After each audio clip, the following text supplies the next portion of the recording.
If you're holding this book, there's a good chance you're ambitious and maybe a little frustrated. You know what it's like to have big goals, but still find yourself stuck in mental clutter, digital noise, and a blur of to-dos that never seem to shrink. Maybe you're building a business, leading a team, or running a solo venture, and even with all your effort, it still feels like the real breakthroughs are just out of reach. You're not alone. For years, I searched for a way to break the cycle, to cut through overwhelm, create clarity, and finally feel in control of my own progress. What I discovered wasn't another app, hack, or productivity system. It was something far more ancient, accessible, and when used right, radically effective: a simple pen and paper. Most of us overlook handwriting as a tool for serious change. We think it's nostalgic or nice to have, but research and lived experience say otherwise. When you write by hand, you do more than record your thoughts. You rewire how you focus, process, and act. You create a personal control panel for your attention and intention. Over time, this small analog habit compounds, helping you think more strategically, make better decisions, and execute with calm momentum. That's why I wrote Write Your Future: 7 Ways to Change Your Life with Just a Pen. This book is the distillation of everything I wish I'd known about breaking free from reactive days and building a self-reinforcing system for clarity, action, and growth. It's not about becoming a better writer. It's about becoming the architect of your own outcomes. Inside these pages, I'll walk you through 7 simple handwriting practices that tackle the real barriers every ambitious person runs into: scattered focus, chronic overwhelm, drifting goals, and that nagging sense you're always doing more, but never quite feeling done. You'll see how to spot and fix the hidden bottlenecks that keep you spinning your wheels, and how to turn those vague, half-formed goals into clear daily action you can actually stick with. I'll show you how to clear out mental clutter in just a few minutes, even on the busiest days, and how to rethink your priorities so that every day moves you a little closer to the future you actually want. You'll discover ways to catch and organize your best ideas before they disappear, build resilience when life throws curveballs, and even if you've never thought of yourself as a writer, use pen and paper to start building habits that reinforce who you want to become. And maybe most importantly, you'll learn how to actually see your own progress. Instead of wondering if you're moving forward, you'll have real evidence right there in your notebook that you're growing, changing, and closing the gap between where you are and where you want to be. The systems in this book work even if you've struggled with consistency before. They don't require creative genius, perfect discipline, or hours of free time. They're built for real-world leaders, solopreneurs, and anyone who's tired of feeling stuck in almost. If you've ever wondered why some people keep winning, shipping their best work, building trust, and compounding results, it's not luck or talent. It's the result of invisible systems that shape how they think, decide, and move. Write Your Future is your invitation to build those systems for yourself, one handwritten line at a time. So grab a pen, turn the page, and let's start rewriting your story. Your future isn't something you wait for, it's something you write, beginning now. Chapter 1: Pen Reset. Your mind is a browser with 47 tabs open. Every notification, every ping, every urgent email fragments your attention into smaller, weaker pieces. You're drowning in digital noise while your most important work, the stuff that actually moves your life forward, sits untouched in the corner of your consciousness. This isn't your fault. You're operating in a system designed to scatter focus and harvest attention. But here's what the productivity gurus won't tell you. The solution isn't another app, another system, or another digital tool. It's sitting in your desk drawer right now. A pen. Not just any writing tool. A pen connected to paper, creating the most underestimated control panel for your mind. While everyone else optimizes their notification settings and downloads the latest task manager, you're about to discover how ink on paper transforms scattered thinking into strategic action. The fragmented mind epidemic. You're not just busy, you're cognitively overloaded. Your brain carries an invisible workload that would crash any computer. half-finished thoughts, unmade decisions, forgotten commitments, and a constant stream of "I should remember to" items floating in your mental RAM. This cognitive burden isn't neutral. It's stealing your ability to think clearly, decide quickly, and execute consistently. Every open loop in your head demands processing power. Every unwritten thought competes for attention. Every decision you postpone creates mental friction that slows everything else down. The result? You feel perpetually behind, even when you're working hard. Progress feels random. Important projects stall while urgent noise dominates your days. You know you're capable of more, but you can't access that capability through the fog of mental clutter.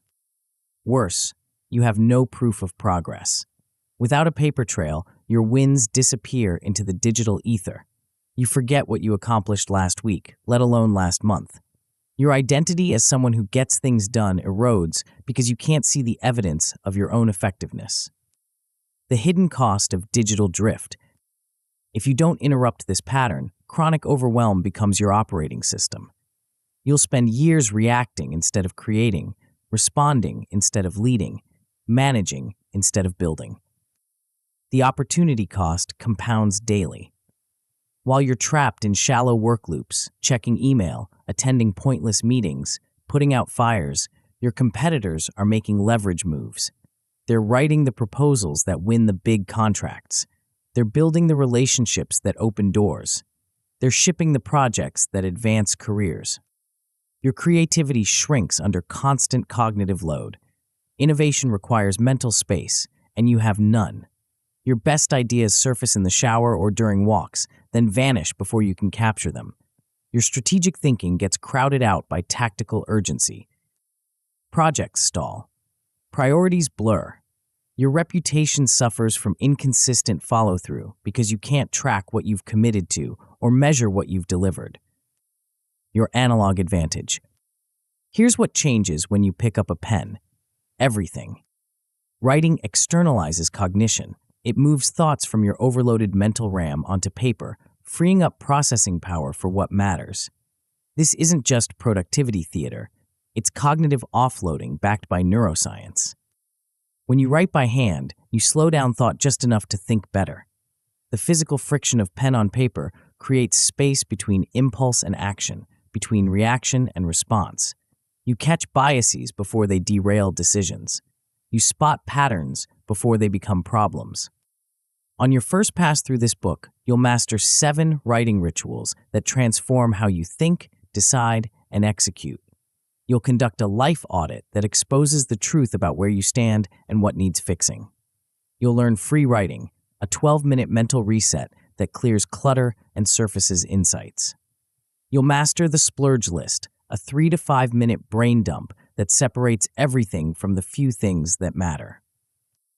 The Rule of 3 will teach you to choose leverage over volume, shipping 3 meaningful tasks daily instead of drowning in endless to-dos. Your idea bank becomes a renewable source of creativity and strategy. Gratitude notes strengthen the relationships that amplify everything else. The done list rewrites your identity from never enough to progress machine. The compound effect of simple pages.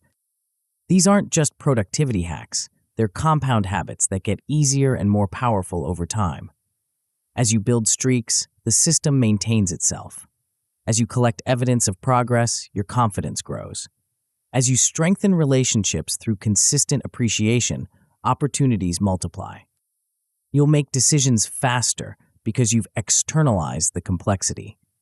You'll execute more consistently because you've clarified priorities. You'll stress less because you've captured everything that matters and deleted everything that doesn't. Your network becomes active leverage instead of passive contact storage. Ideas flow from capture to creation to shipping. Your reputation shifts from busy to effective, from trying hard to getting results. The strategic sequence. The order matters. You start with truth. The life audit exposes constraints before you try to optimize around them. Then you clear noise through free writing and splurge lists before attempting to focus. You capture ideas before they vanish, review them before they stagnate, and turn the best ones into action. You strengthen relationships that amplify everything else. You track momentum to sustain effort. You build streaks that make tomorrow easier than today. This isn't about perfection, it's about progression. Each page builds on the last. Each habit reinforces the others. Each day of practice makes the next day smoother. Winners write, losers wait. Here's the difference between people who control their lives and people who react to them. Winners write to think, losers think they'll remember. Winners measure progress, losers chase perfect plans. Winners build simple systems, losers collect apps. Winners ship small daily, losers stockpile someday projects. The pen is your lever, not because it's magical, but because it's physical. It creates accountability that digital tools can't match. It slows thought enough to improve it. It captures ideas before they escape. It builds evidence of progress when motivation fades. While others debate the best productivity app, you'll be writing your way to clarity. While they optimize their notification settings, you'll be optimizing your attention. While they wait for the perfect system, you'll be building momentum with imperfect pages. The most successful people you know aren't using secret software. They're using ancient technology. They write things down. They review what they've written. They act on what they've captured. But there's something even more powerful waiting in the next chapter. A single page that will force you to confront the truth about where you really stand and transform that truth into a concrete plan for where you're going. Before we continue, make sure to subscribe to Grow to the Top and activate notifications to receive more self-improvement tips that will supercharge your growth. And make sure to give this video a thumbs up and share it with your friends. It really helps the channel grow. Thank you for your support. Chapter 2, Life Audit. You think you know where you stand. You have a general sense of what's working and what isn't.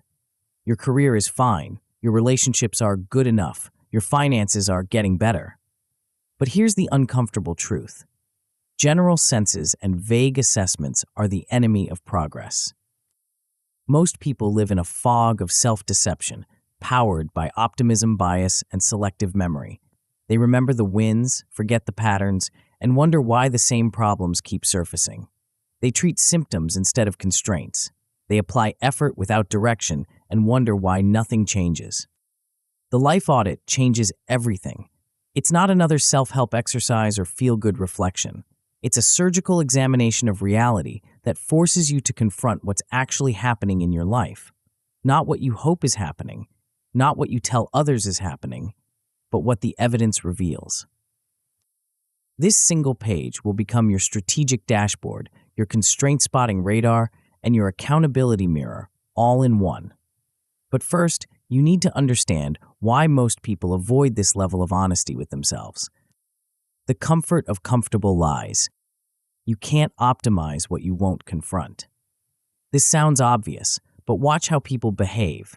They'll spend hours researching productivity systems while avoiding the 10-minute conversation that would solve their biggest workplace problem. They'll buy courses on time management while refusing to audit where their time actually goes. The reason is simple. Confronting reality requires admitting that some of your current strategies aren't working. It means acknowledging that you might be the constraint in your own progress. It means trading the comfort of familiar problems for the discomfort of unfamiliar solutions. But here's what changes when you get brutally honest on paper. Clarity reduces friction, and friction kills execution. When you know exactly what's broken and why, you stop wasting energy on the wrong fixes. When you identify the real constraint, you stop treating symptoms. When you write down what success looks like, you stop moving the goalposts. Written commitments also trigger something psychologists call the commitment effect. Once you've stated a specific intention on paper, your brain starts working to make it true. Your identity begins shifting from someone who tries hard to someone who follows through. The page becomes a contract with your future self. The 6-domain reality check.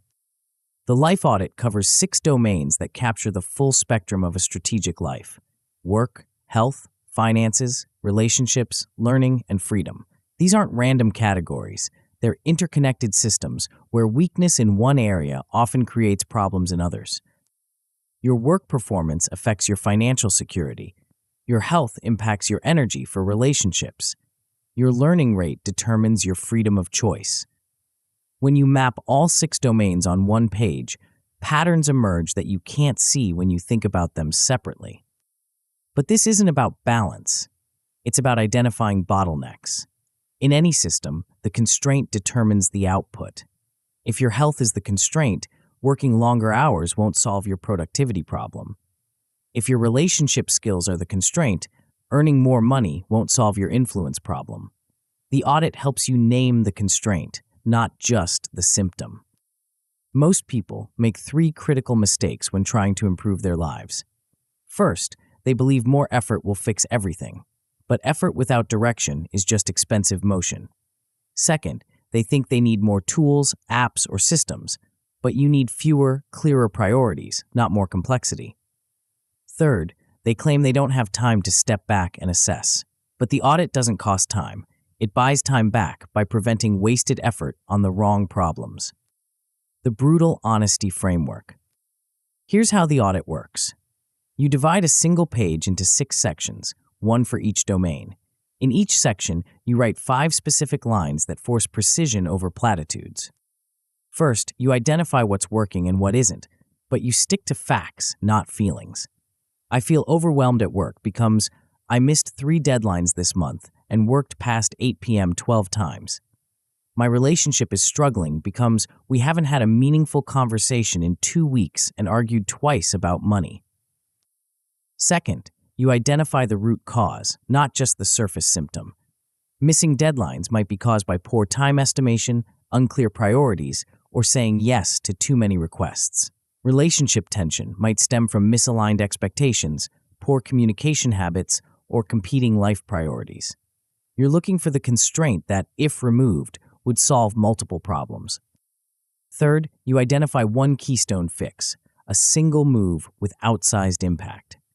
This isn't about solving everything at once. It's about finding the one change that makes other changes easier or unnecessary. Sometimes the keystone fix is a difficult conversation. Sometimes it's a boundary you need to set. Sometimes it's a skill you need to develop. Fourth, you assign an owner and a deadline. Vague intentions die in committee. Specific commitments with names and dates create accountability. If the fix requires someone else's cooperation, you write their name.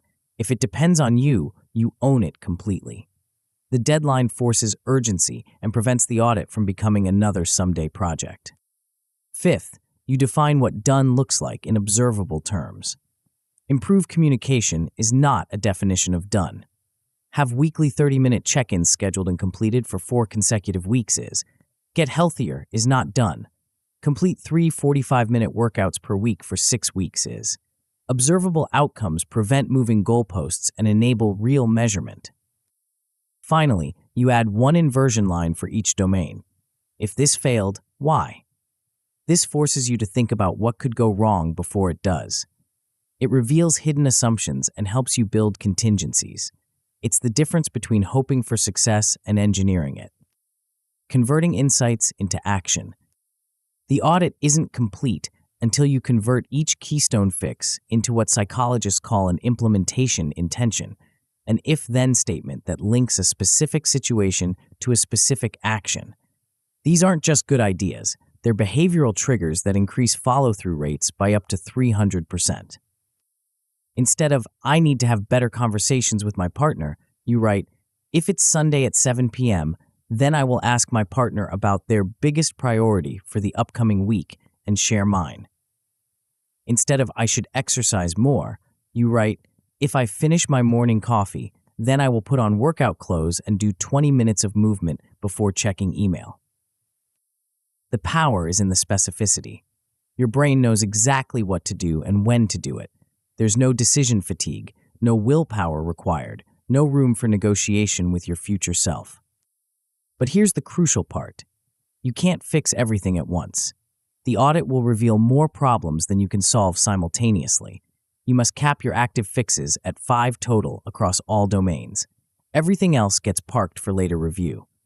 This isn't procrastination. It's strategic focus. Better to make real progress on 5 constraints than fake progress on 20. The weekly calibration ritual. The audit isn't a one-time exercise. It's a living document that evolves as you do.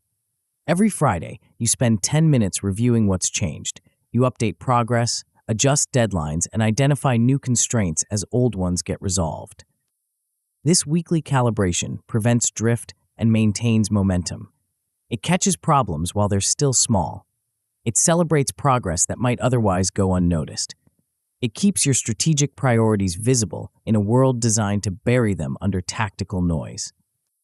You'll also want to color code your highest leverage moves and circle one today move that you can act on immediately. The audit should never feel like a museum piece. It should feel like a control panel you use daily. When reality bites back, the audit will reveal uncomfortable truths. You'll discover that some of your current strategies aren't working. You'll realize that some of your goals conflict with each other. You'll see patterns you've been avoiding and constraints you've been denying. This discomfort is the price of clarity. Most people prefer the familiar pain of confusion to the unfamiliar pain of truth, but confusion keeps you stuck while truth sets you free to act effectively. If your actions come out vague, rewrite them with a verb, an outcome, and a timestamp. If you're trying to fix too much at once, enforce the 5-active limit ruthlessly. If you catch yourself in self-delusion, add a red team column where you argue against your own optimistic assumptions and build mitigation plans. The audit works because it transforms abstract stress into concrete action. It converts overwhelming complexity into manageable priorities. It turns good intentions into specific commitments. It makes the invisible visible so you can finally do something about it. But even the clearest audit won't help if your mind is cluttered with noise. Before you can execute on these insights, you need to clear the mental static that prevents focused action. The next chapter reveals a 12-minute ritual that empties your head and resets your thinking, but the technique might surprise you with its radical simplicity. Chapter 3. Free Writing. Your mind is a computer with too many programs running in the background. Right now, as you read this, part of your brain is processing the conversation you need to have with your boss. Another part is replaying yesterday's argument. A third part is calculating whether you'll finish your project on time. Meanwhile, fragments of song lyrics, random worries, and half-formed ideas compete for processing power. This invisible mental load isn't just distracting, it's expensive. Every thought loop steals cognitive resources from the work that matters. Every unresolved concern creates friction that slows decision-making. Every rumination cycle burns energy you need for creative problem-solving. Most people accept this mental noise as normal. They try to think through problems while their brain runs a dozen background processes. They attempt deep work while carrying the weight of unprocessed thoughts. They wonder why clarity feels so elusive and decisions take so long. But what if you could empty your mental cache in 12 minutes? What if you could purge the noise, surface the signal, and reset your thinking before the day hijacks your attention? What if the solution was so simple that you'd dismiss it as too basic to work? The defragmentation protocol. Free writing is mental defragmentation. Just as computers slow down when their hard drives become fragmented, your mind slows down when thoughts remain scattered and unprocessed. The solution isn't to think harder, it's to think on paper.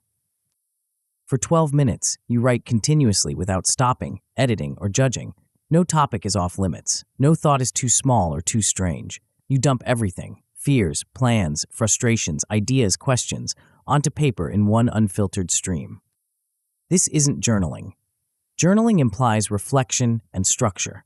This isn't morning pages. Morning pages suggest a specific time and spiritual purpose.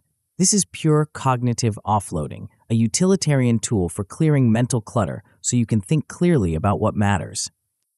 The magic happens in the movement.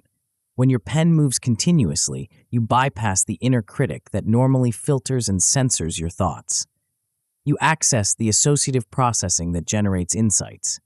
You create space between stimulus and response, between problem and reaction. clarity precedes decisive action. You can't make good decisions from a cluttered mind any more than you can cook efficiently in a messy kitchen. Free writing clears the workspace so your best thinking can emerge. The myths that keep you stuck. Most people resist free writing because they've absorbed 3 destructive myths about how thinking works. The first myth is that it must be profound. They expect every session to produce life-changing insights or brilliant solutions. But profundity isn't the goal. Honesty is. The power comes from acknowledging what's actually occupying your mental space, not from generating quotable wisdom. The second myth is that typing works just as well as handwriting, but the physical friction of pen on paper is a feature, not a bug. Handwriting slows thought just enough to improve it. The embodied cognition of forming letters by hand creates deeper processing than tapping keys. The slight effort required keeps you engaged with each word instead of racing ahead to the next thought. The third myth is that you need prompts or questions to guide the process. While prompts can help beginners get started, they're ultimately unnecessary. Movement matters more than direction. The goal is to get thoughts out of your head, not to explore specific topics. Your mind will naturally gravitate toward what needs attention. The 12-minute reset. Here's how it works. You set a timer for exactly 12 minutes, long enough to get past surface thoughts, short enough to maintain urgency. You date the top of the page to create a record, then you write continuously until the timer stops. You write about whatever comes to mind, the project you're avoiding, the conversation you're dreading, the idea that won't leave you alone, the decision you keep postponing, the worry that woke you up last night, the excitement about next week's opportunity. When you hit a wall and don't know what to write next, you write, "Keep moving," or "I'm stuck because," until new thoughts emerge. The pen never stops. The inner critic never gets a chance to interfere. The thoughts flow from mind to paper without judgment or editing. At the end of 12 minutes, you read through what you've written and circle 1 to 3 actionable lines. These are the insights that deserve immediate attention, the next steps that emerged from the chaos, the priorities that surfaced from the noise, the decisions that crystallized through the process. You pick one today move from these circled items and act on it immediately. This transforms the session from passive reflection into active progress. It ensures that the clarity you've gained translates into momentum you can feel. The art of productive messiness. Free writing works because it embraces messiness as a path to clarity. Most people try to think in straight lines, but breakthrough insights rarely emerge from linear processing. They come from unexpected connections, random associations, and the collision of seemingly unrelated ideas. When you write without editing, you capture these connections before your logical mind dismisses them as irrelevant. When you allow thoughts to flow freely, you discover patterns you couldn't see while trying to force structure. When you stop judging your thinking, you start trusting your intuition. The sessions should feel disposable. There's no pressure to create something worth keeping or rereading. This removes the performance anxiety that blocks honest expression. You're not writing for an audience. You're writing to think. Start each session with, "Right now I'm noticing," to bypass blank page paralysis. Sit away from screens to reduce digital distractions. Use the same pen in the same corner of your workspace to create a consistent ritual. Let the environment signal to your brain that it's time to empty the cache. Some sessions will feel profound, others will feel mundane. Both are valuable. The profound sessions generate breakthrough insights and course corrections. The mundane sessions clear mental clutter and prevent small problems from becoming big ones. When the process breaks down, free writing is simple, but not always easy. Your pen might stall when you hit sensitive topics or uncomfortable truths. Your inner critic might intrude with judgments about what you're writing. You might finish 12 minutes without any actionable insights. When your pen stalls, use sentence stems to restart the flow. "I'm stuck because" often reveals the real issue.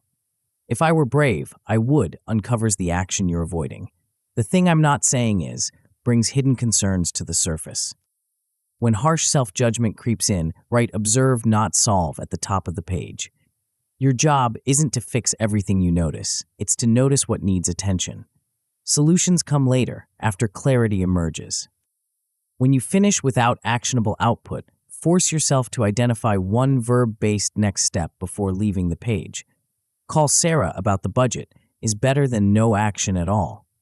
Research 3 options for the vendor problem moves you forward even if it's not the perfect solution. Consistency matters more than perfection. Anchor the practice to your calendar by claiming the same 12-minute slot each day. Protect this time like you would protect an important meeting. Your future self will thank you for the clarity. The compound effect of clear thinking.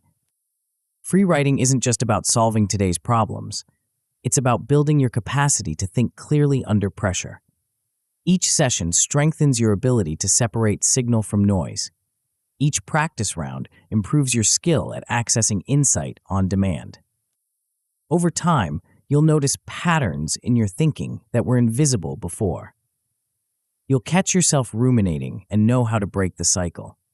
You'll recognize when your mind is cluttered and have a reliable tool to clear it. The best sessions produce breakthrough pattern recognition that shifts how you see persistent problems.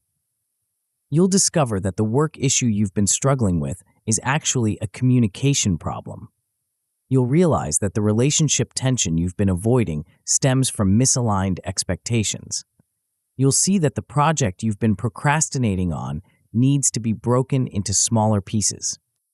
These insights don't come from trying harder to think. They come from creating space for your best thinking to emerge. Free writing is that space, compressed into 12 minutes of continuous movement. But even the clearest thinking won't help if you're drowning in an endless list of competing priorities. The next chapter reveals a deceptively simple technique that transforms overwhelming chaos into calm control, and it takes less than 5 minutes to change everything. Chapter 4, Splurge List. You're carrying invisible weight. Right now, as you read this sentence, your mind is tracking dozens of open loops, tasks you need to complete, calls you need to make, decisions you need to finalize, problems you need to solve. Each one demands a small slice of your attention, creating a constant background hum of mental activity. This cognitive load isn't neutral. It's expensive. Psychologists call it the Zeigarnik effect, your brain's tendency to hold unfinished tasks in active memory, constantly reminding you of what remains undone. Every open loop steals processing power from the work that matters. Every unresolved item creates friction that slows your thinking. Most people try to manage this mental inventory through sheer willpower. They attempt to remember everything while focusing on anything. They wonder why they feel perpetually overwhelmed even when they're not technically busy. They don't realize they're trying to operate a high-performance machine with a cluttered hard drive. But what if you could empty your mental RAM in under 5 minutes? What if you could transform overwhelming chaos into calm clarity with nothing more than a pen and a simple sorting system? What if the solution was so straightforward that you'd wonder why you waited so long to try it? The answer lies in a technique so basic it sounds almost insulting to your intelligence. Yet this simple practice will become one of your most powerful tools for converting mental noise into focused action. The hidden cost of mental clutter. Your brain wasn't designed to be a storage device. It's a processing machine that works best when it can focus on one thing at a time. But modern life demands that you juggle multiple priorities simultaneously, creating a traffic jam in your cognitive highways. Every task you're tracking mentally requires what psychologists call rehearsal. Your brain must periodically refresh each item to keep it accessible. The more items you're tracking, the more rehearsal cycles you need. The more rehearsal cycles you run, the less processing power you have for deep thinking, creative problem solving, and strategic decision making. This is why you can feel exhausted after a day of not doing much. Your brain has been working overtime to maintain awareness of everything you need to do while simultaneously trying to focus on what you're actually doing. It's like trying to have a serious conversation while someone constantly whispers reminders in your ear. The stress you feel isn't just emotional, it's computational.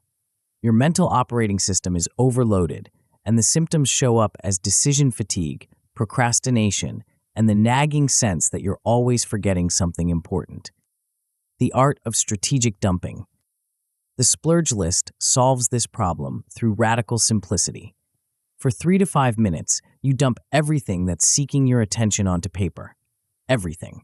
The big project deadline, the small errand you keep postponing, the conversation you're avoiding, the idea that won't leave you alone, the worry that woke you up last night. This isn't just list making, it's cognitive archaeology. You're excavating all the buried concerns, half-formed plans, and mental bookmarks that have been consuming background processing power. You're making the invisible visible so you can finally do something about it. The magic happens in the externalization. Once a task exists on paper, your brain can stop rehearsing it. The Zeigarnik effect releases its grip because the information is safely stored outside your head. You immediately feel lighter, calmer, more capable of focused thought. But here's where most people go wrong. They think any list equals productivity. They dump everything onto paper and then try to do everything, creating a new form of overwhelm.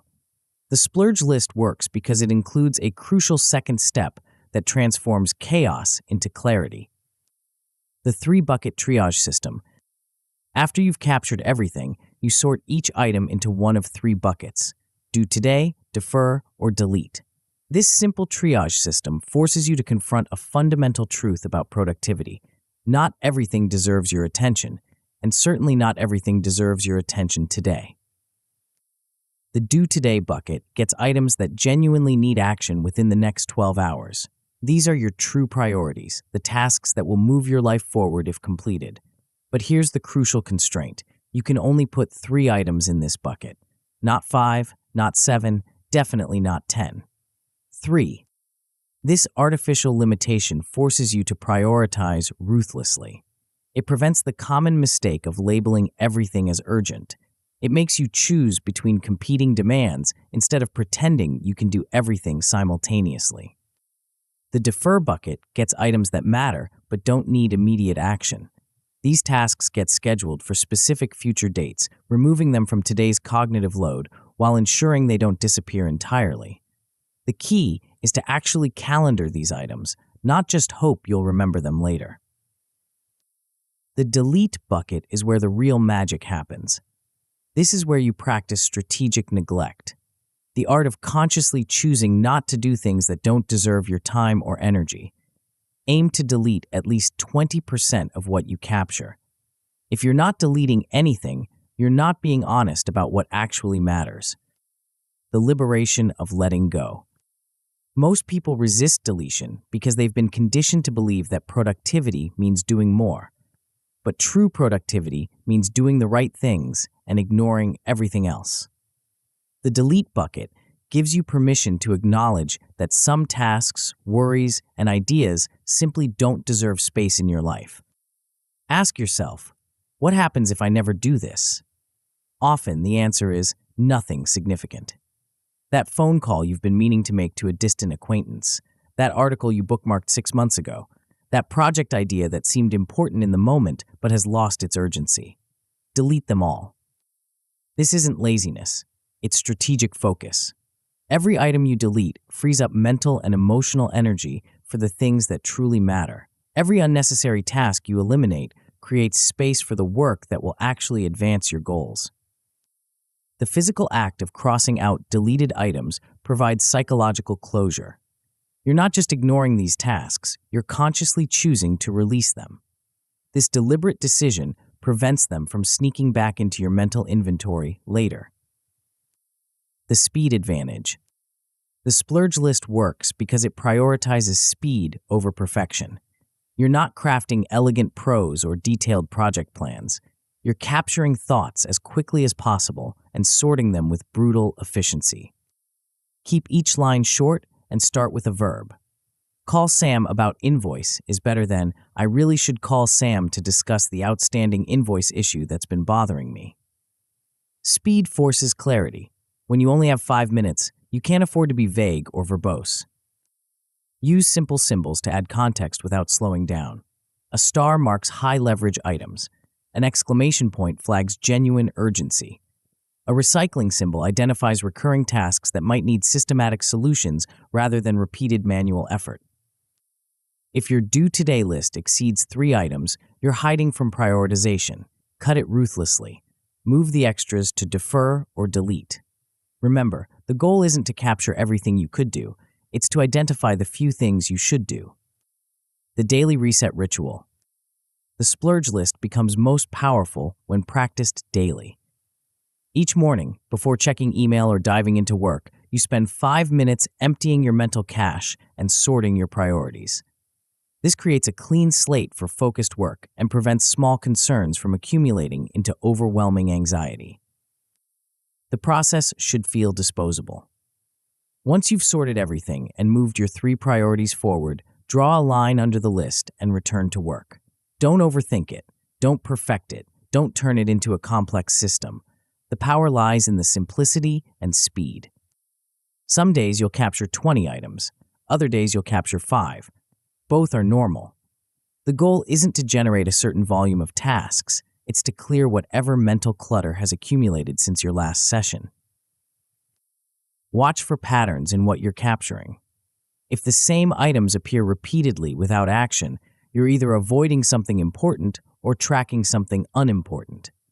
Either schedule a dedicated block to address the recurring item or delete it permanently.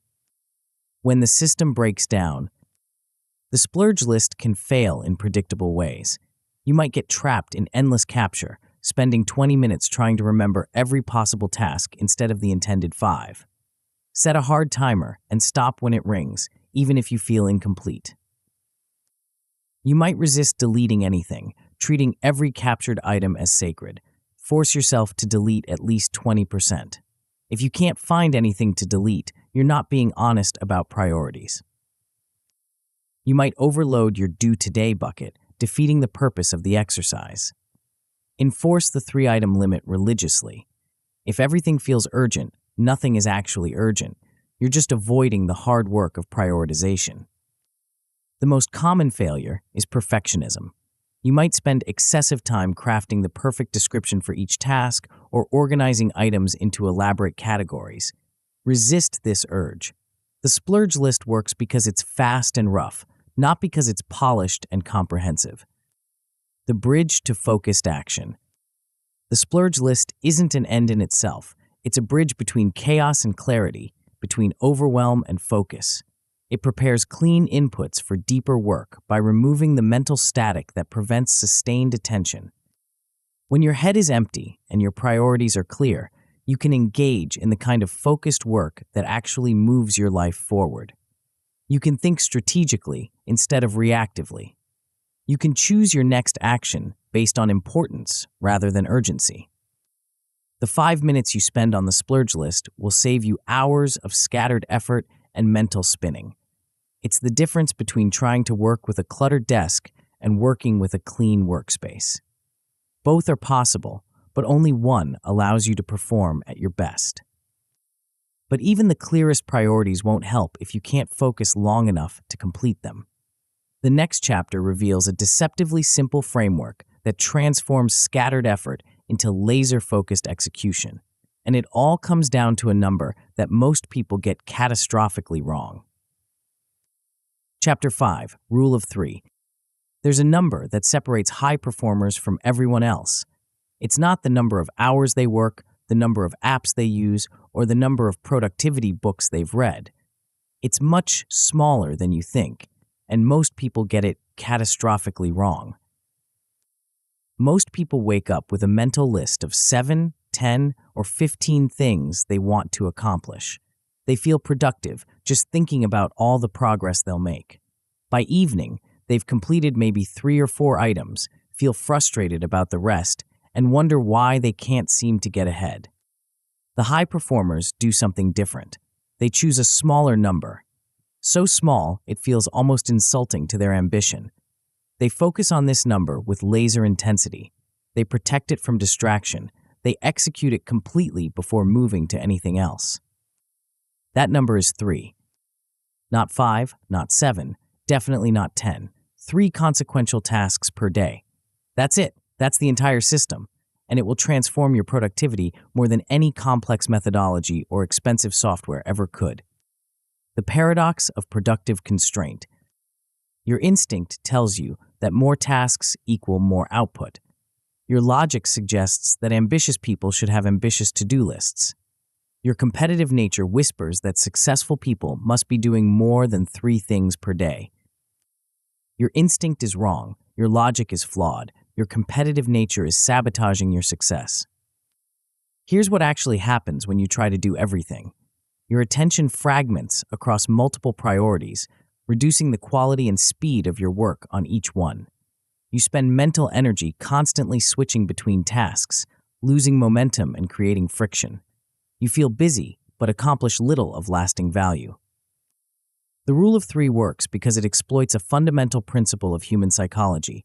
Constraints increase performance. When you limit your options, you eliminate decision fatigue. When you reduce your priorities, you increase your focus. When you shrink your list, you expand your impact. Think of your attention as a spotlight, not a floodlight. A floodlight illuminates everything dimly. A spotlight illuminates one area brilliantly. The rule of 3 turns your attention into a spotlight, allowing you to bring full intensity to the work that matters most.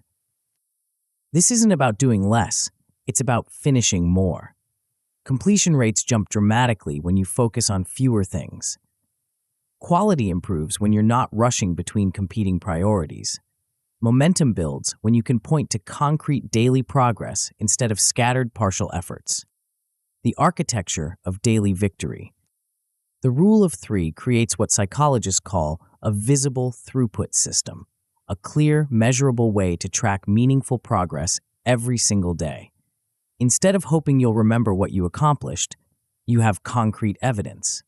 Instead of feeling like you're always behind, you experience the satisfaction of consistent completion. But not all tasks are created equal. The rule of 3 isn't about picking any 3 items from your to-do list. It's about selecting 3 high-leverage moves that will actually advance your most important goals. These are outcome-defined tasks with clear completion criteria, not vague intentions or ongoing projects. The key is asking yourself one crucial question. If I could only complete one task today, which one would move my life forward the most? That becomes your first priority. Then ask, what's the second most important? That's your second priority. Repeat for the third. This forces you to confront the difference between urgent and important, between busy work and meaningful work, between motion and progress.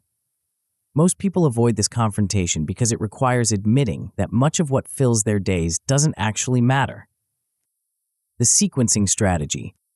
Once you've identified your 3 priorities, the order matters more than you might think. Your energy, willpower, and cognitive capacity aren't constant throughout the day. They fluctuate in predictable patterns that you can exploit for maximum effectiveness. Start with your hardest task when your mental energy is highest. This is usually your most important work, the project that requires deep thinking or creative problem solving. By tackling it first, you ensure it gets your best effort instead of your leftover attention. Follow with a quick win, something you can complete efficiently to maintain momentum. This could be an important phone call, a decision you've been postponing, or a small but meaningful task that's been nagging at you. The completion provides psychological fuel for your final priority.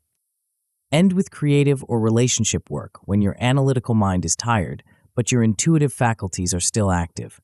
This might be brainstorming, writing, or having an important conversation. These tasks often benefit from a slightly relaxed mental state. This sequence, hard, quick, creative, maximizes both your energy allocation and your sense of daily progress. You tackle the most important work when you're strongest, maintain momentum with a quick completion, and end with work that feels engaging rather than draining. The protection protocol. The rule of 3 only works if you protect it from the forces that want to destroy it. Your calendar will try to fragment your attention with meetings. Your inbox will try to hijack your priorities with urgent requests. Your colleagues will try to steal your focus with quick questions that aren't quick. You must become ruthless about defending your 3 priorities. This means blocking dedicated time for your most important work before you check email or attend meetings. It means batching communication into specific windows instead of responding reactively throughout the day. It means saying no to requests that don't align with your daily priorities. Create if-then contingencies for common disruptions. If my morning meeting runs long, then I'll start my second priority at 2 p.m. instead of noon. If I get pulled into an urgent project, then I'll move my third priority to tomorrow and focus on completing the first 2. These pre-made decisions eliminate the cognitive load of figuring out what to do when plans change. Keep a parking lot for all the tempting extras that will try to sneak onto your priority list throughout the day. When someone suggests an interesting project or you think of an additional task, write it down for later consideration instead of adding it to today's 3. This satisfies your brain's need to capture the idea without derailing your focus. The completion ritual. The rule of 3 isn't complete until you close the loop at the end of each day. This simple ritual transforms the system from a planning tool into a learning engine that gets better over time. Mark each task as either completed or moved to tomorrow. If you moved something, write a 1-line explanation of why. This isn't about judgment or guilt. It's about pattern recognition. Over time, you'll notice what types of tasks you consistently underestimate, what kinds of interruptions derail your plans, and what conditions help you perform at your best. Celebrate your completions, even if they seem small. Your brain needs evidence that the system is working, that your efforts are producing results, that you're making progress toward your larger goals. The daily completion ritual provides this evidence and reinforces the identity of someone who follows through on commitments. If you consistently complete 2 out of 3 tasks, you're winning. If you occasionally complete all 3, you're dominating. If you regularly complete 0 or 1, you're either picking the wrong tasks or underestimating their complexity. The common failure modes. The rule of 3 fails in predictable ways. The most common mistake is picking shallow tasks that feel productive but don't actually matter.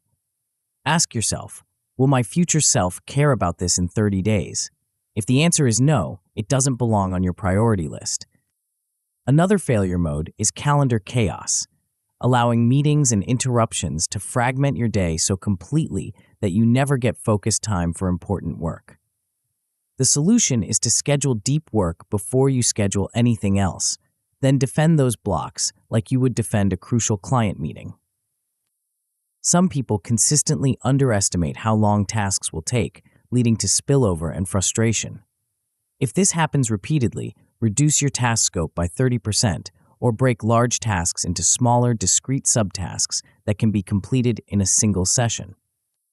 When motivation dips, start each task with a 2-minute activation step, something so small you can't talk yourself out of doing it.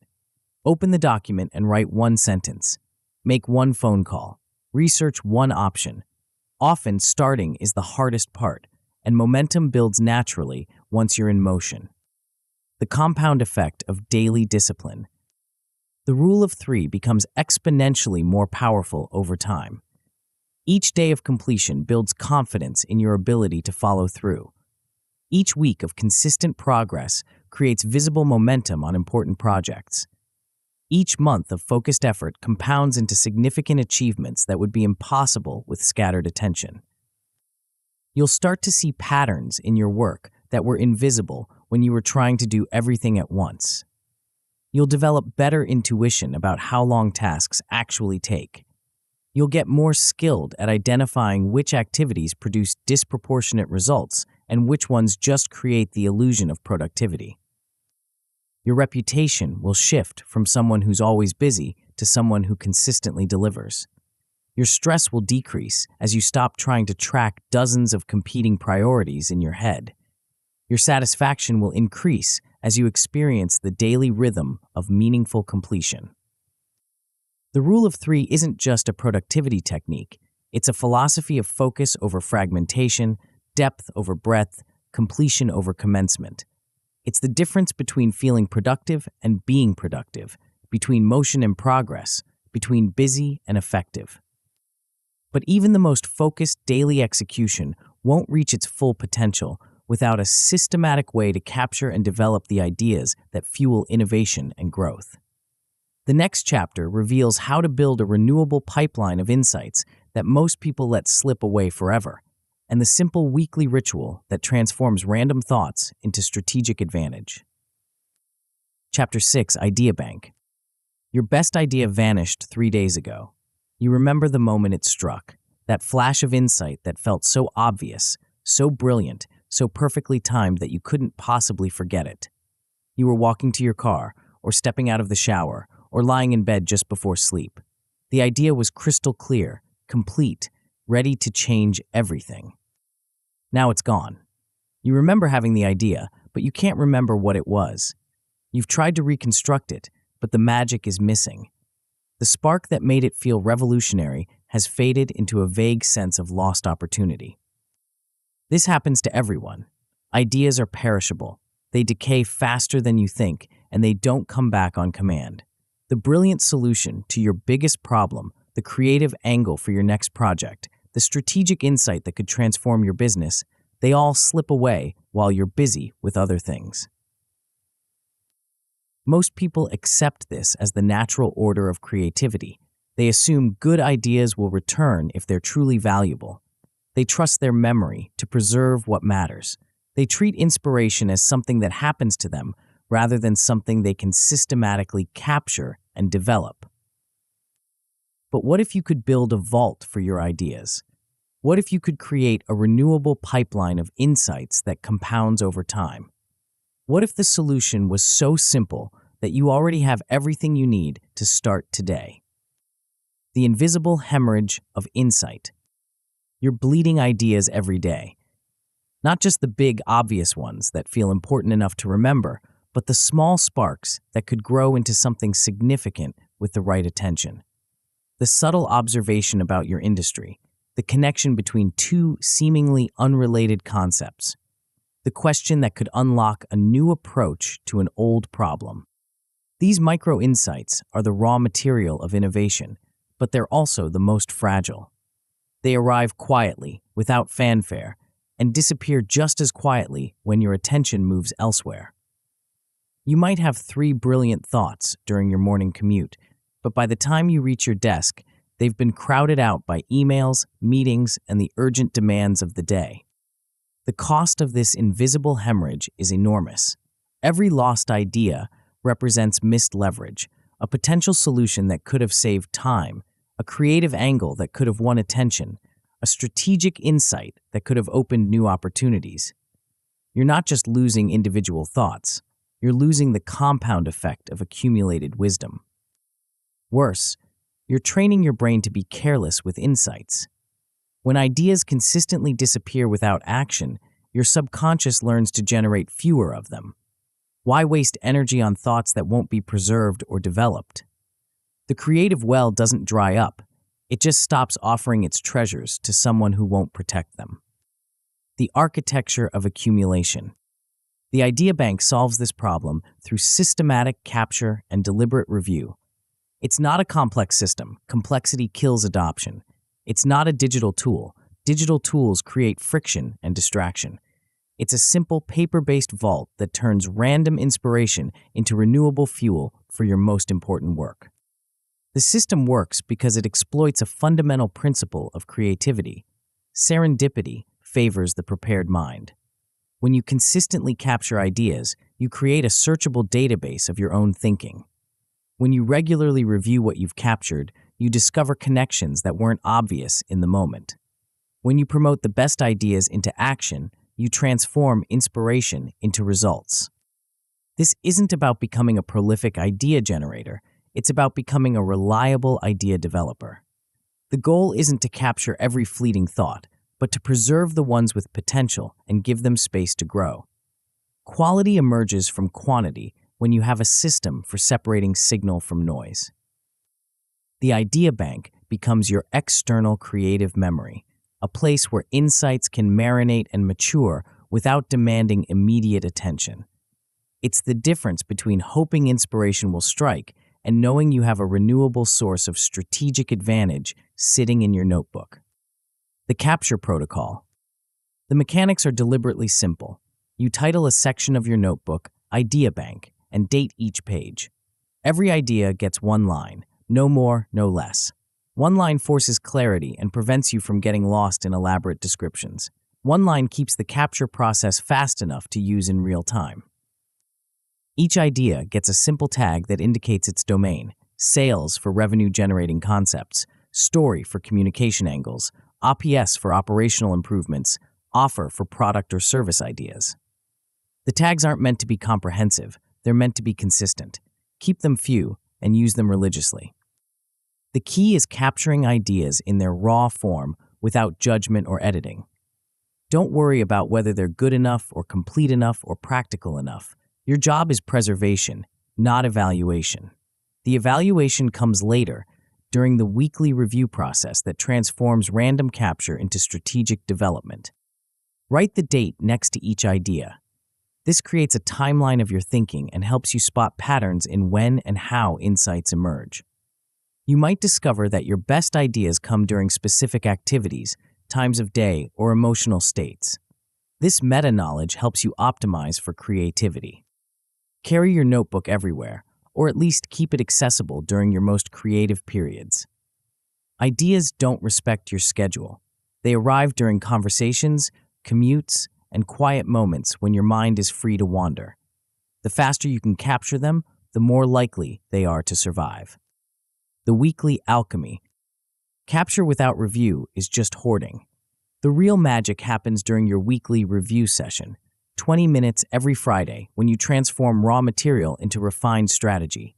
This is where random thoughts become actionable plans, where scattered insights become coherent themes. During the review, you read through the week's captures and star the 3 most promising ideas. These aren't necessarily the most elaborate or exciting. They're the ones with the highest potential for development. Look for ideas that solve real problems, address genuine opportunities, or offer fresh angles on persistent challenges. From your starred ideas, circle 1 to promote into action. This promotion isn't just recognition, it's commitment. You write the first concrete next step required to develop the idea further. Research 3 competitors using this approach. Draft a 1-page outline. Schedule a conversation with Sarah about implementation.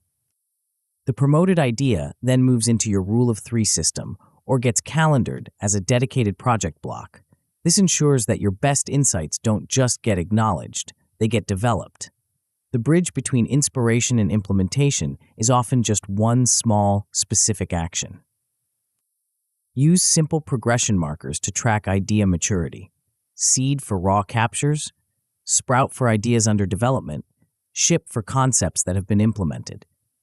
This visual system helps you see which ideas are moving forward and which ones might need additional attention or should be archived.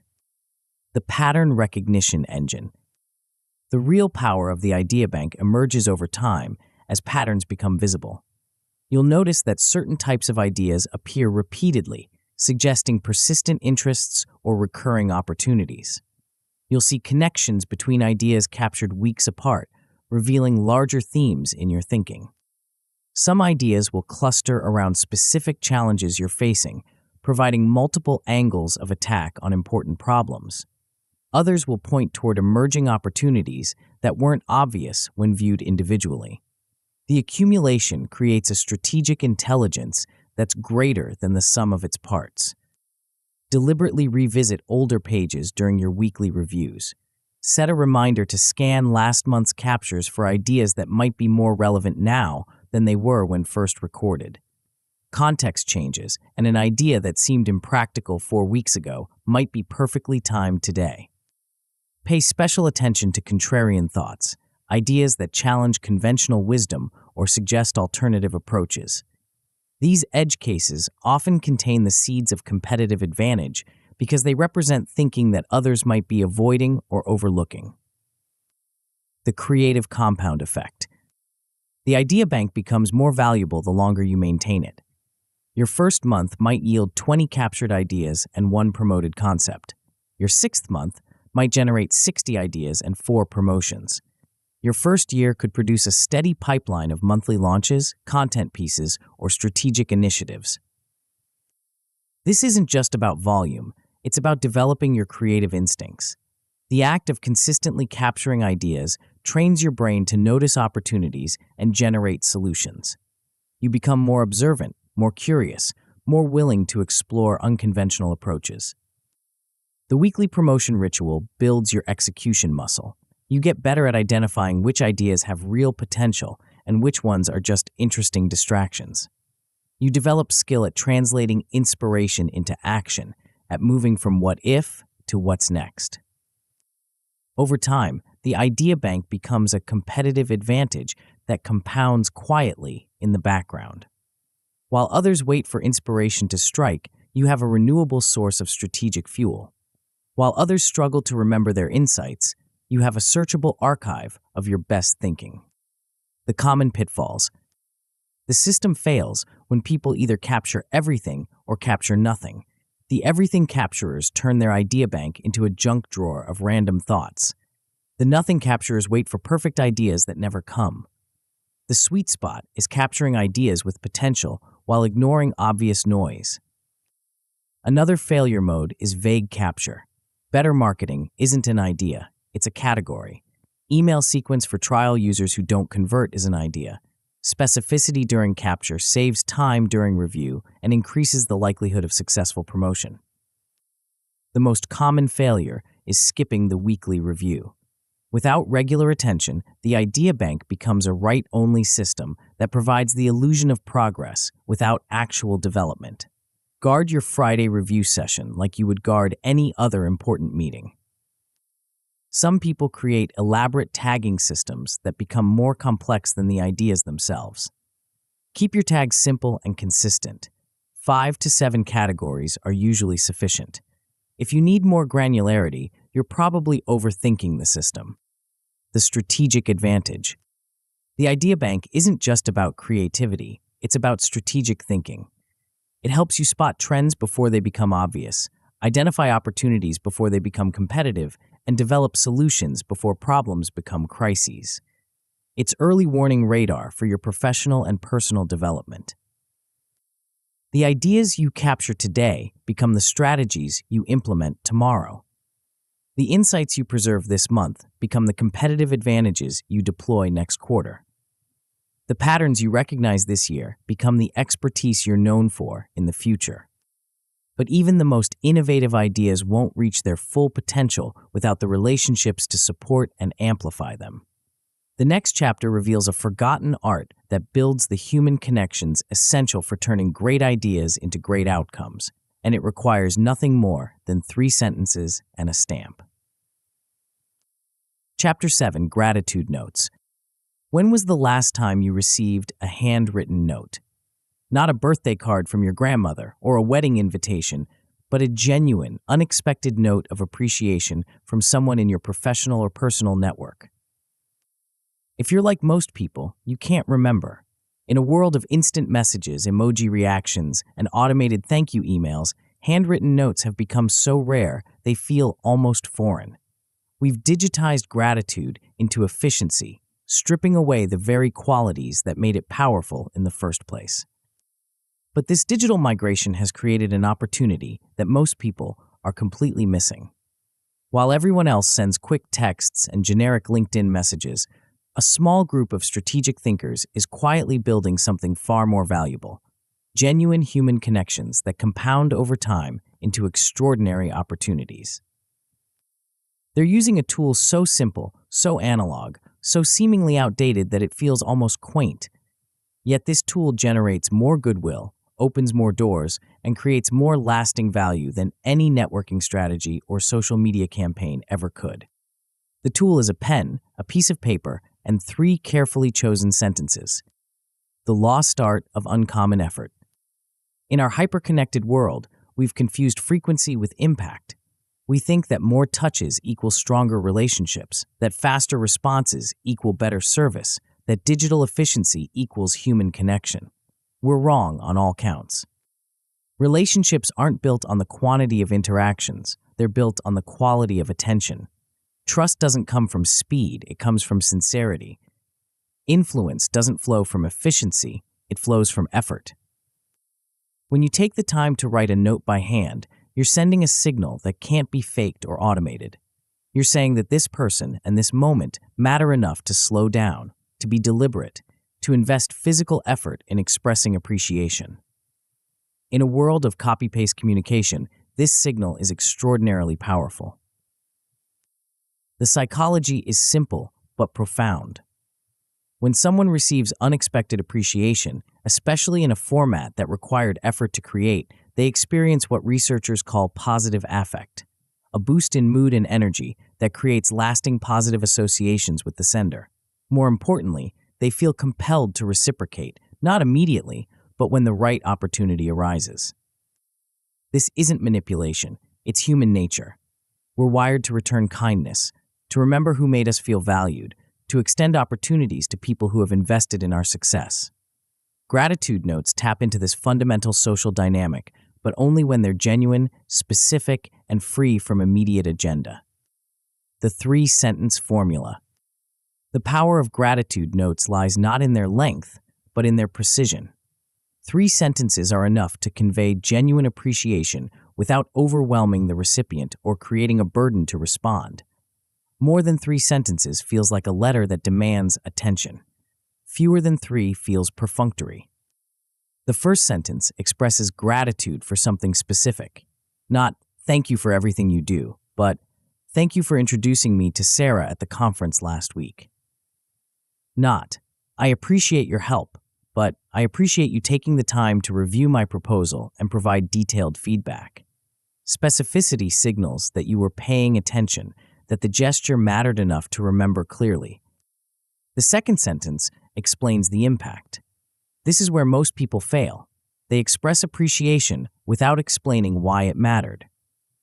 It helped me because I was able to close the deal within 2 weeks instead of the usual month. It helped me because your feedback caught 3 issues that would have embarrassed me in the presentation. The impact statement transforms generic thanks into meaningful recognition. The third sentence offers a forward-looking wish or gentle offer of reciprocity, wishing you continued success with the new product launch. I hope the conference planning goes smoothly. Let me know if I can help with anything. This closes the note on a positive, future-focused tone without creating obligation or expectation. This formula works because it follows the natural arc of human appreciation: recognition, explanation, and goodwill. It feels complete without feeling formal, personal without being intimate, generous without being transactional. The compound effect of consistent appreciation. 1 note is a nice gesture. 52 notes over a year become a reputation.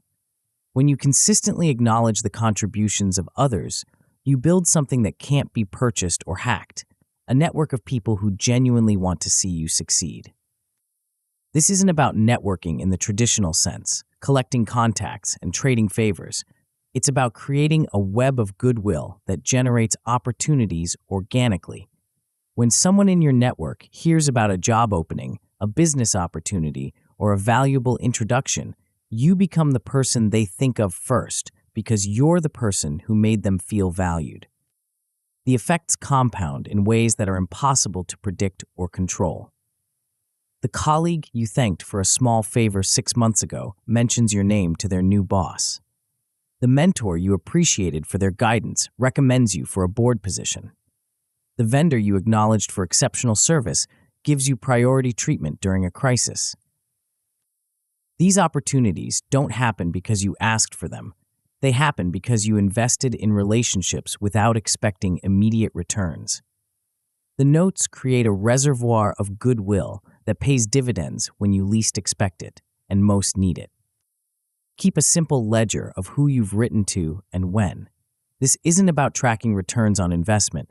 It's about ensuring you're spreading appreciation across your entire network rather than repeatedly thanking the same people. Aim for balance across professional circles, personal relationships, and service providers who make your life easier. The resistance and the reality. Most people resist writing gratitude notes because they've absorbed 3 destructive myths about professional communication. The first myth is that handwritten notes are cheesy or outdated. This fear comes from confusing sincerity with sentimentality. A specific, genuine note of appreciation isn't cheesy, it's rare. In a world of generic communication, authenticity stands out precisely because it's uncommon. The second myth is that email is just as effective. But email lives in an inbox crowded with hundreds of other messages. It can be deleted with a single click, forwarded without thought, or lost in a server crash. A handwritten note sits on a desk, gets pinned to a bulletin board, or tucked into a wallet. It has physical presence that digital communication can never match. The third myth is that you need perfect words or elegant handwriting. You don't. Clarity beats poetry every time. The recipient cares about the thought, not the penmanship. A simple, sincere note written in ordinary handwriting is infinitely more powerful than a perfect email that took no effort to create.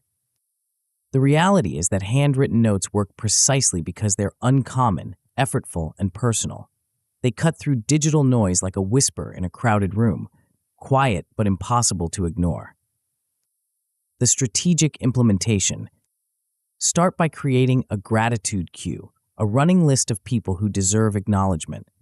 Include colleagues who went above and beyond, mentors who provided guidance, service providers who exceeded expectations, and anyone who made your life easier or better in some measurable way.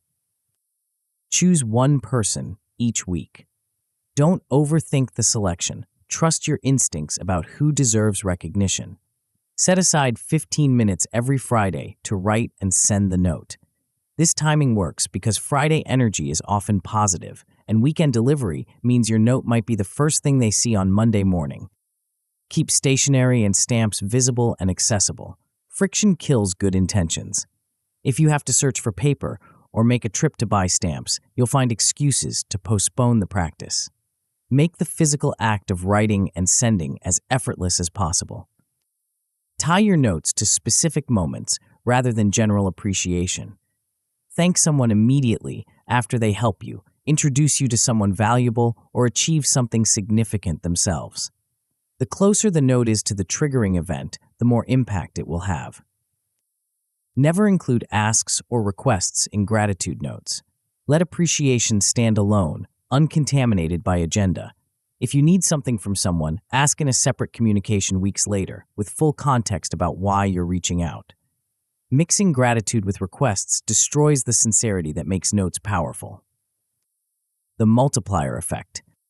The most successful people understand that opportunities travel through relationships, not systems. They know that trust compounds faster than tactics, that reputation opens more doors than credentials, that goodwill creates more value than good strategy. Gratitude notes become a multiplier for everything else you do. Your ideas get more consideration because people trust your character. Your requests get faster responses because people remember your appreciation. Your projects get better support because people want to see you succeed.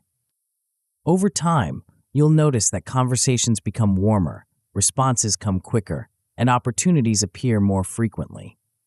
People will go out of their way to help you, not because they owe you something, but because you've made them feel valued and appreciated. This isn't about becoming a more likable person. It's about becoming a more valuable person to know. When you consistently acknowledge the contributions of others, you signal that you pay attention, that you value relationships, that you understand success is rarely a solo endeavor. The practice changes you as much as it changes your relationships. You become more observant of others' contributions, more grateful for the help you receive, more aware of the network of support that makes your success possible. But even the strongest relationships and the most innovative ideas won't reach their full potential without a way to track and celebrate the progress you're making. The next chapter reveals a simple evening ritual that transforms how you see your own capabilities and builds the confidence to tackle increasingly ambitious goals. Chapter 8, Done List. You're suffering from a peculiar form of amnesia. Not the dramatic kind that erases entire memories, but a subtle, persistent forgetting that's sabotaging your confidence and momentum. Every evening, you can recite exactly what you didn't accomplish, what you should have done better, and what's still waiting on your endless to-do list. But ask yourself what you actually completed today, and the answer comes slowly, reluctantly, incomplete. This isn't a memory problem, it's a focus problem. Your brain is wired to notice gaps, threats, and unfinished business. It's an ancient survival mechanism that kept your ancestors alive, but now keeps you perpetually dissatisfied. You remember the one email you forgot to send, but forget the 15 you handled perfectly. You obsess over the meeting that went poorly, but barely register the 3 that went well. This negativity bias is stealing your motivation and distorting your self-perception. You're accomplishing more than you realize, progressing faster than you acknowledge, and building momentum that you can't see because you're not tracking it properly. Most people try to solve this with positive thinking or gratitude practices, but feelings are unreliable and memories are selective. What you need isn't better emotions. You need better evidence. You need a system that captures the truth about your progress and reflects it back when doubt creeps in. The solution is simpler than you think, but it requires flipping your attention from what's undone to what's complete.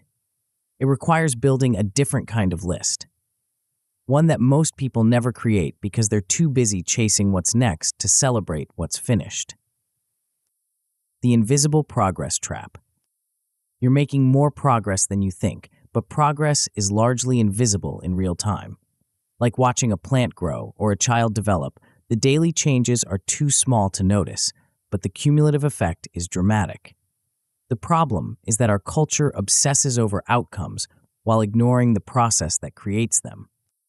You finish a project, feel satisfied for about 30 seconds, then immediately shift focus to the next challenge. You solve a problem, experience a brief moment of relief, then start worrying about the next potential issue.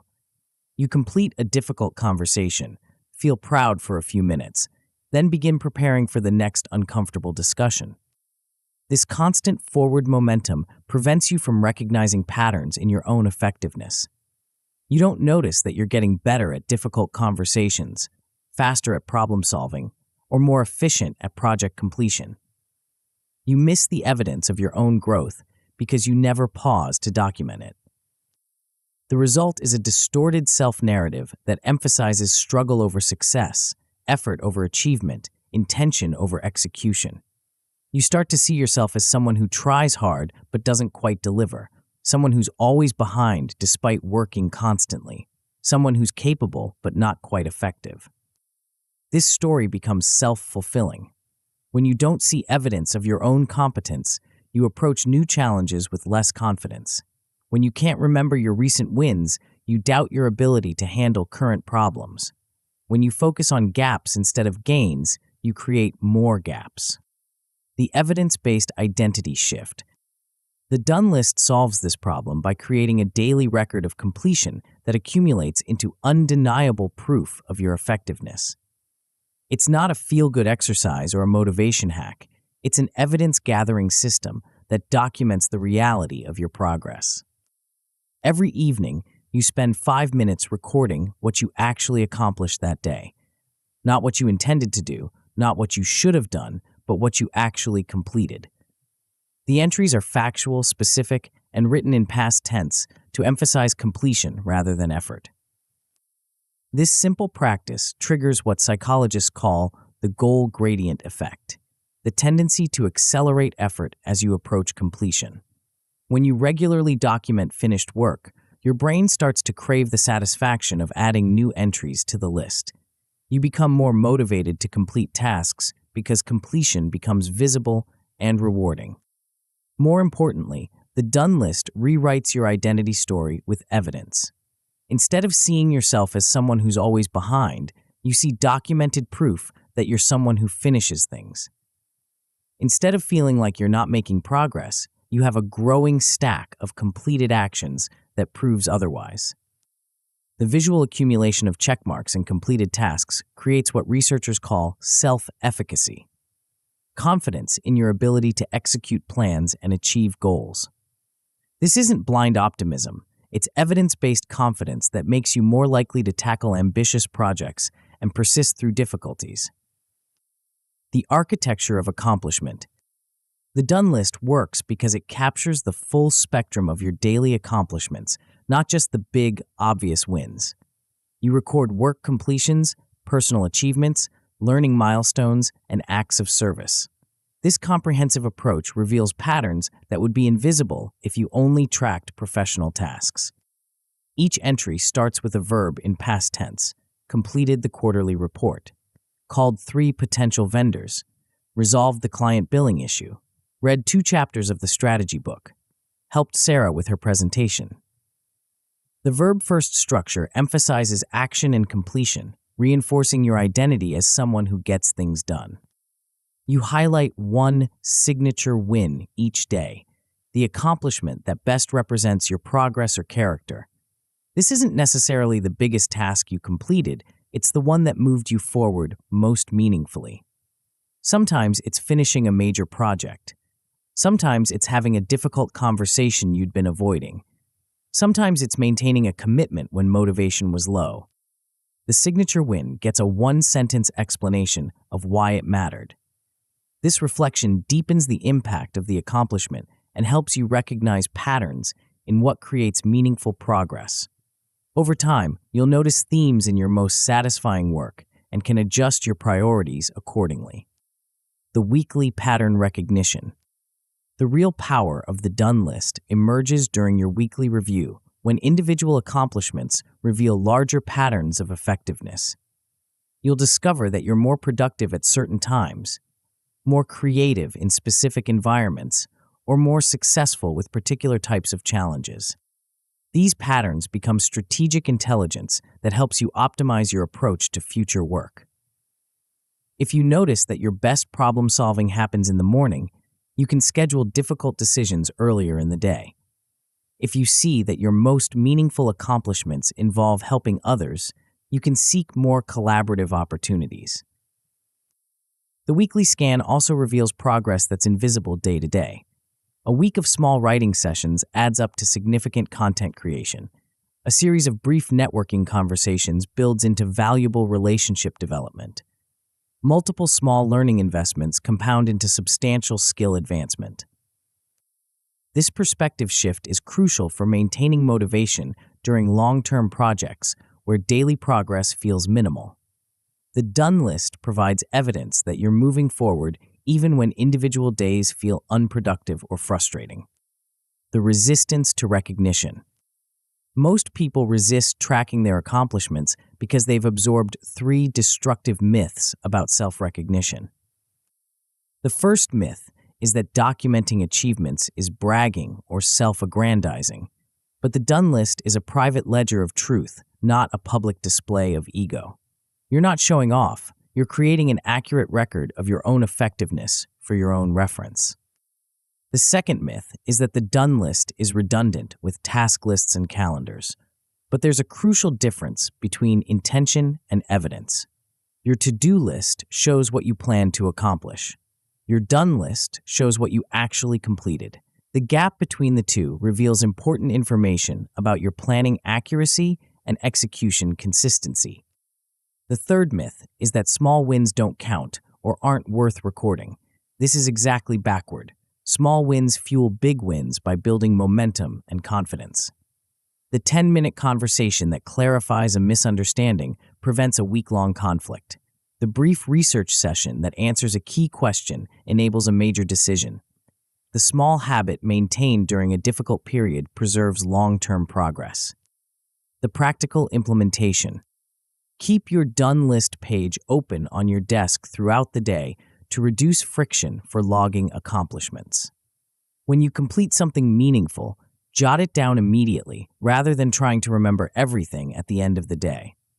This real-time capture prevents the forgetting that makes evening reflection feel incomplete. On slow days when major accomplishments feel scarce, log micro wins to maintain the practice. walked for 10 minutes during lunch, read 3 pages of the industry report, organized the project folder. These small entries keep the habit alive and often reveal that slow days are more productive than they feel. Pair each day's done list with a brief reflection. What made this work? This 2-minute analysis helps you identify the conditions, strategies, or mindsets that contribute to your most effective days.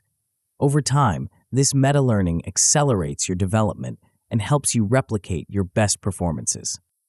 Copy your most significant wins into a quarterly brag document that you can reference during performance reviews, client meetings, or job interviews. This isn't about boasting. It's about having accurate data when you need to communicate your value and track record. The compound effect of recognition. The done list becomes more powerful the longer you maintain it. After a month, you have evidence of consistent progress. After a quarter, you can see clear patterns in your effectiveness. After a year, you have an undeniable record of growth and accomplishment that transforms how you see your own capabilities. This documented progress becomes a resource during difficult periods when motivation is low or confidence is shaken. Instead of relying on feelings or memories, you can review concrete evidence of your ability to overcome challenges and deliver results. The practice also improves your ability to communicate your value to others. When someone asks about your recent accomplishments, you have specific examples readily available. When you need to justify a raise or promotion, you have documented evidence of your contributions. Most importantly, the done list changes your relationship with work from a constant struggle to a series of completions.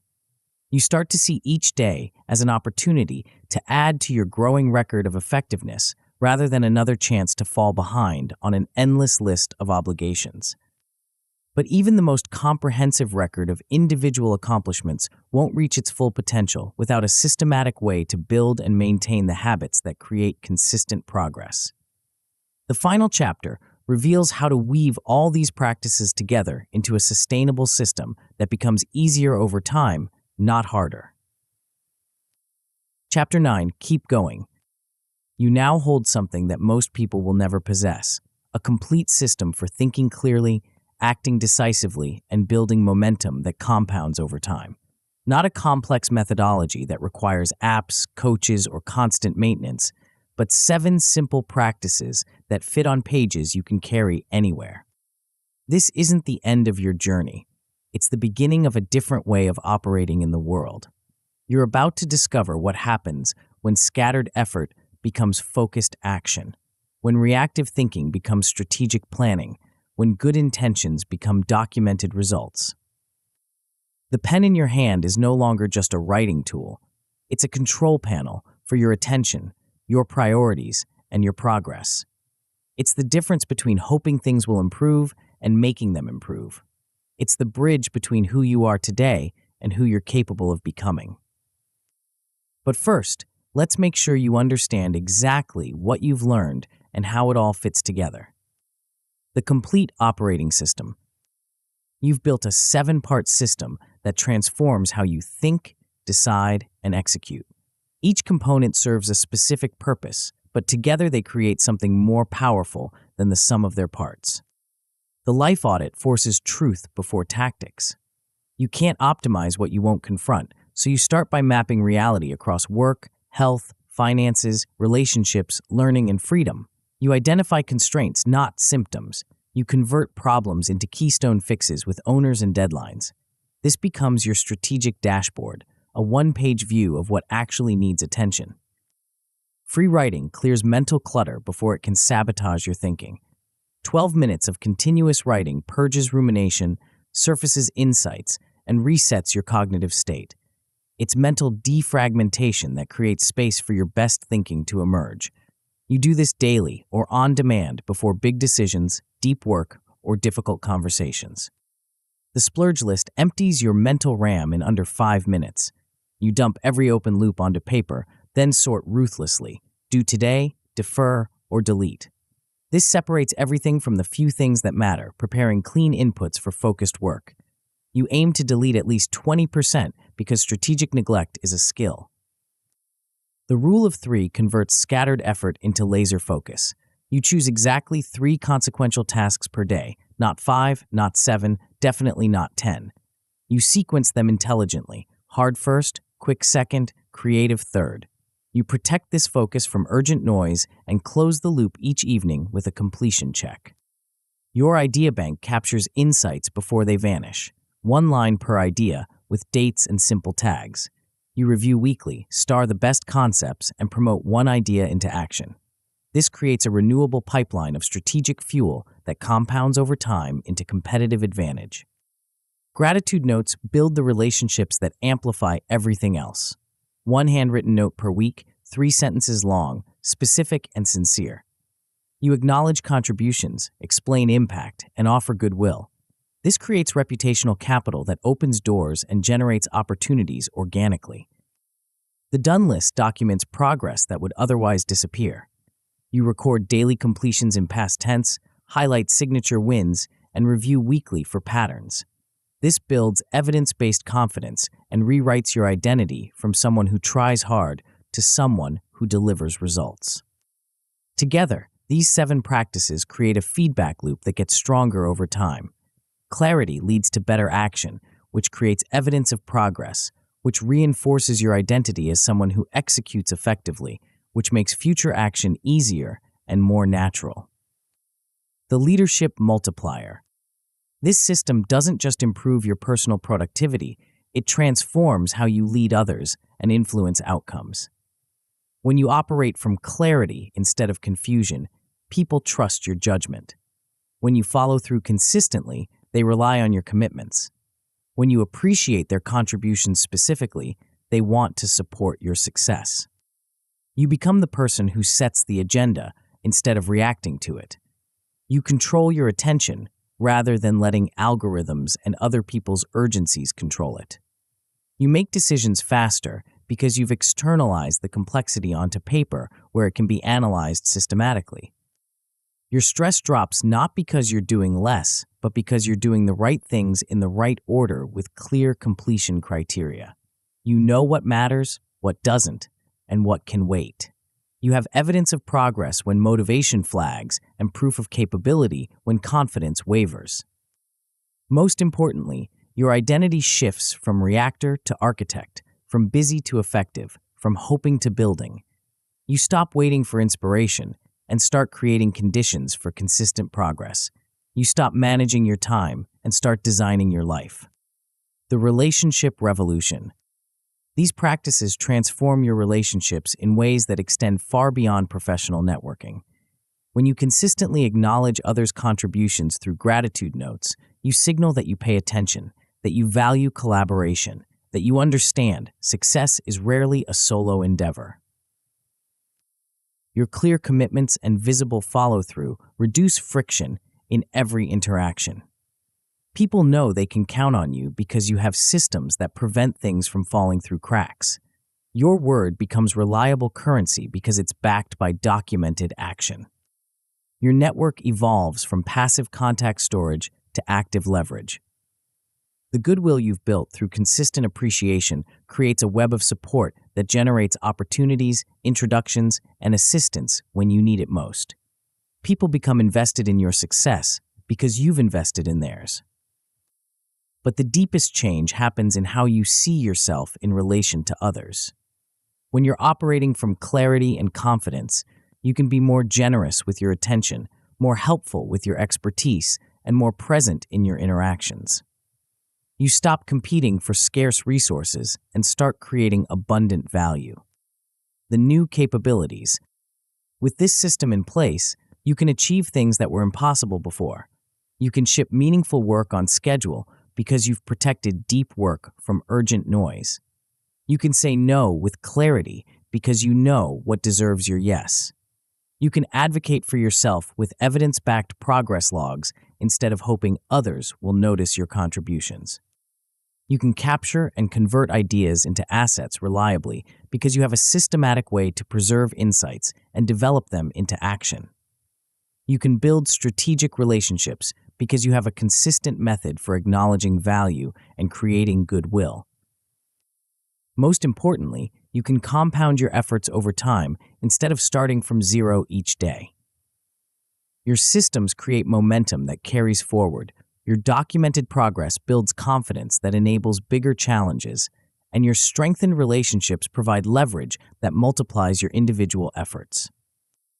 The effortless evolution. Here's the counterintuitive truth about this system.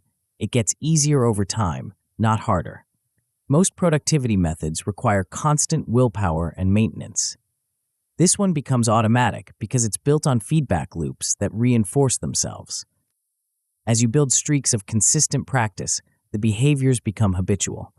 As your identity shifts to someone who follows through, resistance to action decreases.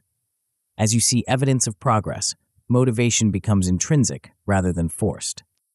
The weekly review loops remove waste and optimize performance without adding complexity. You notice what's working and do more of it. You spot what's not working and adjust quickly. The system evolves to fit your changing needs without requiring complete overhauls. Eventually, the pages do more of the heavy lifting. Your external memory systems reduce cognitive load. Your documented patterns guide decisions automatically. Your accumulated evidence provides confidence that doesn't depend on daily mood or energy levels. Your first move. Everything you've learned means nothing without action. Right now, before you do anything else, you're going to take the first step that transforms knowledge into momentum. Open a notebook. Any notebook. Write today's date at the top of a fresh page. This simple act creates a commitment to begin, a timestamp for your transformation, a physical anchor for your new operating system. Do a 5-line splurge list. Dump everything that's seeking your attention onto paper. Mark each item as due today, defer, or delete. Circle one item from your due today list, the one that would move your life forward most if completed. Start working on that item for 25 minutes. Not tomorrow, not after you finish reading. Now, set a timer and begin. This is where theory becomes practice, where intention becomes action, where your new system proves its worth. The moment of truth. You're at a crossroads that most people never reach. You have a complete system for thinking clearly and acting effectively. You understand how small daily practices compound into extraordinary results. You know exactly what to do next. The question isn't whether this system works, it's whether you'll work the system. The difference between people who transform their lives and people who just read about transformation is action. Not perfect action, not elaborate action, just consistent action starting right now. Winners write their future while losers wait for inspiration. Winners build simple systems while losers collect complex theories. Winners ship small daily while losers stockpile someday projects. The pen is in your hand, the page is blank, your future is waiting. Pick up the pen, write today's date, start your splurge list, choose your first priority, begin. Everything changes when you do. The most successful people you know aren't using secret software or hidden strategies. They're using ancient technology, pen and paper, applied consistently, with clear intention and systematic review. They're writing their way to clarity, focus, and results. You now have the same tools. You understand the same principles. You know the same practices. The only question left is whether you'll use them. Your transformation begins with a single line of ink on a blank page. Write it now.